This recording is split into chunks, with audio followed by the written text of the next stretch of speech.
의료 선진국이라 불리는 일본의 한 의사가 허리 수술을 받기 위해 한국을 3번이나 찾은 사실이 알려져 큰 화제가 되고 있습니다. 게다가 한국의 의료 기술을 배우고 싶다고 말했는데요. 이처럼 한국에서 치료를 받기 위해 일시적으로 입국하는 외국인들이 점점 증가하고 있습니다. 엄청난 친화력으로 한국 간호사를 시스터라고 부르고 셀카도 찍자며 의료진을 친구처럼 대하기도 한다는데요. 오늘의 소식 시사랑이 전해드립니다. 수원 모 병원에 따르면 일본 내과 의사인 아베 오사무 씨는 허리 수술을 받기 위해 한국을 방문했습니다. 아베 씨는 지난 2013년 심한 허리 통증에 일본에서 비수술 치료를 받았지만 효과가 없었고 전문적인 척추 치료를 위해 한국의 병원을 찾은 것인데요. 인터넷으로 빠른 치료 방법을 찾던 중 우연히 이 병원을 알게 됐다고 말했습니다. 당시 아베 씨는 미세현미경 디스크 제거술을 받고 완쾌 후 일본으로 돌아갔고 이후 2014년에는 목 디스크 질환으로 다시 수원 모 병원을 찾아 두 번째 척추 수술도 성공적으로 마쳤습니다. 그리고 아베 씨는 10년 만에 세 번째 척추 수술을 받기 위해 또다시 수원 모 병원을 방문한 것인데요. 지난 2020년 코로나19 발생 이후 늘어난 환자들을 진료하느라 바쁜 나날을 보내면서 허리 건강이 더 나빠졌고 참을 수 없는 심한 허리 통증에 다시 한국을 찾은 것입니다.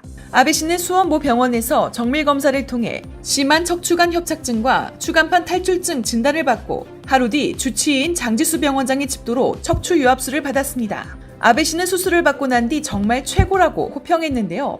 그는 10년 전 주치의인 장 병원장이 수술 전 내 손을 잡고 저만 믿으세요라고 격려의 말을 해준 덕분에 병원에 대한 큰 신뢰를 얻었다며 이번엔 지난번 수술보다 큰 수술이었지만 아무 걱정을 하지 않았다고 밝혔습니다. 또 일본에도 척추외과가 무수히 많지만 내시경 관련된 척추외과는 그렇게 많지 않다. 일본에 돌아가 내시경에 대해 자세히 공부하고 싶다며 한국의 의료 수준에 아주 큰 관심을 보이기도 했습니다. 수술을 집도한 장 병원장은 일본에서 의사로 환자를 진료하는 아베 오사무 씨가 세 번째 척추 수술을 위해 수원 모 병원을 다시 찾은 것은 매우 의미 있는 일이다. 오사무 씨가 병원에 대한 신뢰도가 높고 수술 결과도 굉장히 만족해해서 기쁘다. 일본으로 돌아가서도 수시로 연락하여 오사무 씨의 상태를 체크할 것이라고 말했습니다. 일본 의사뿐만 아니라 영국 의사 또한 한국 의료 수준에 크게 놀랐는데요.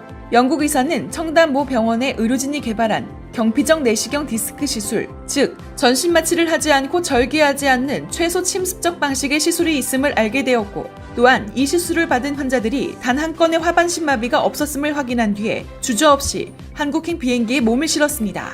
이 의사는 미세현미경 모티스크 수술을 받았고 물론 수술 결과가 매우 성공적이었는데요.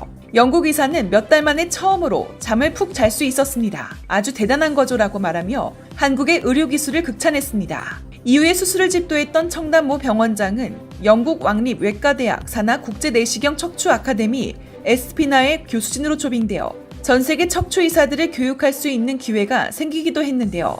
청담 모 병원장은 전 세계적으로 내시경 시술이 점차 보편화되고 있지만 경추나 흉추 치료 분야는 오직 우리 병원에서만 가능한 독자적 기술이라며 기술 전수를 통해 내시경 척추 기술의 발전과 혁신이 궁극적으로 환자 치료로 이어지길 기대한다라고 말했습니다.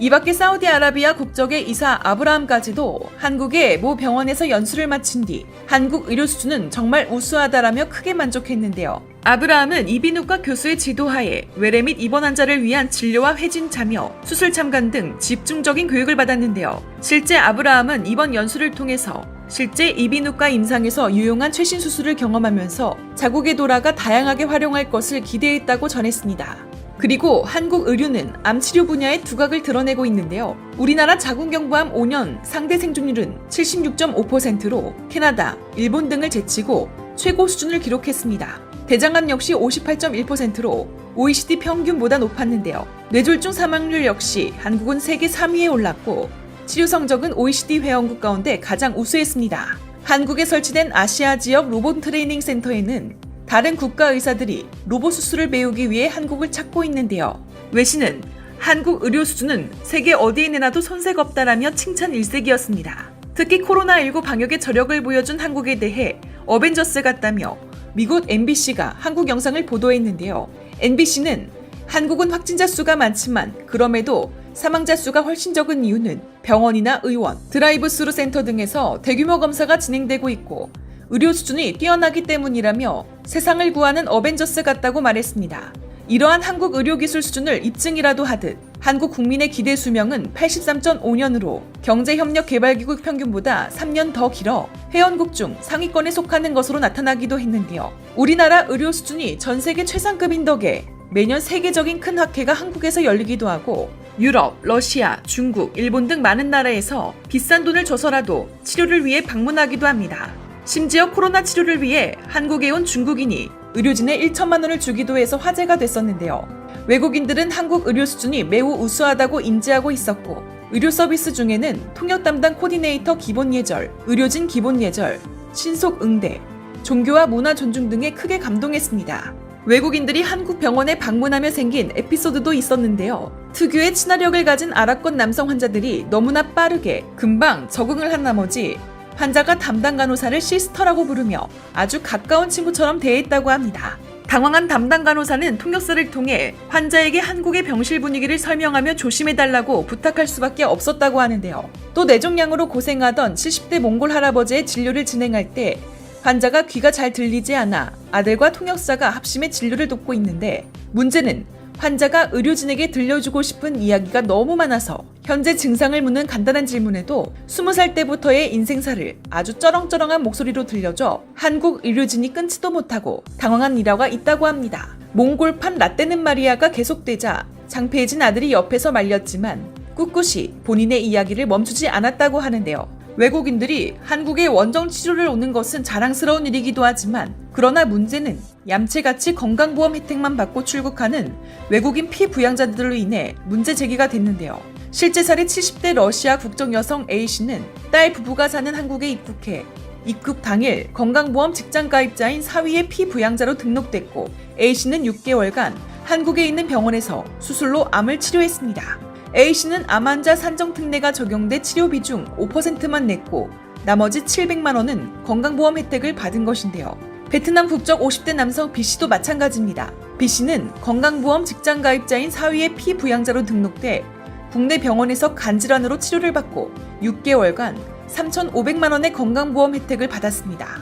한 중국인은 월 7만 원을 내고 4억 7,500만 원짜리 치료를 받기도 했는데요. 특히 중국인 가입자의 적자가 큰데 한국과 가까워 왕래가 편해 피부양자 자격으로 쉽게 입국한 뒤 건보 혜택을 받기 때문입니다. 오죽하면 중국에서 병 걸리면 한국 가서 치료받으라는 말이 돌 정도라고 하는데요. 재미교포와 중국인의 절반 이상이 한국 의료 서비스를 이용할 의향이 있는 것으로 밝혀졌는데요. 나도 한국에서 치료받고 싶다라고 말하며 산부인과, 안과, 성형외과 등의 치료를 받고 싶다는 의사를 전했습니다.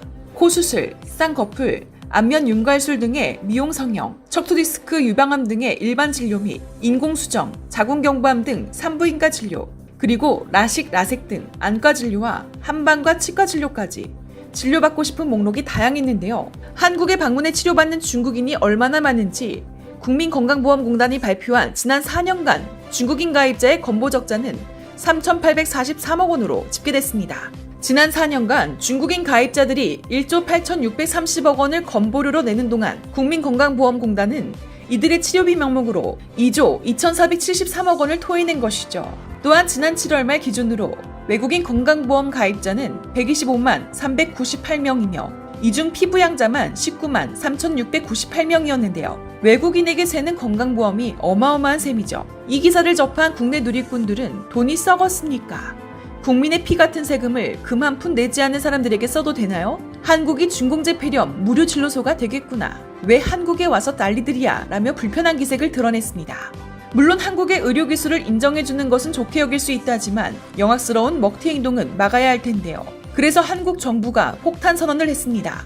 우선 직장가입자의 피부양자로 등록된 외국인에 대한 자격을 강화한다는 것인데요. 기존에는 건강보험 직장가입자는 내국인과 외국인 관계없이 부모나 자녀 등 가족이 소득이나 재산이 일정 기준에 못 미치면 피부양자로 등록시켰습니다.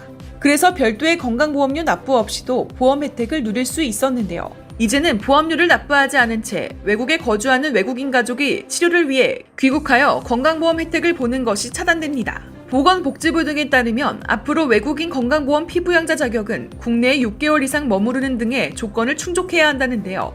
허준 선생의 정신처럼 빈부귀천을 따지지 않고 의료기술을 사람을 살리는 데 우선하는 한국의 선진 의료제도가 외국인이 악용하는 도구가 되어서는 안 될 것입니다. 여러분, 구독과 좋아요는 영상 제작에 큰 도움이 됩니다. 구독하기 버튼을 꾹 눌러주세요.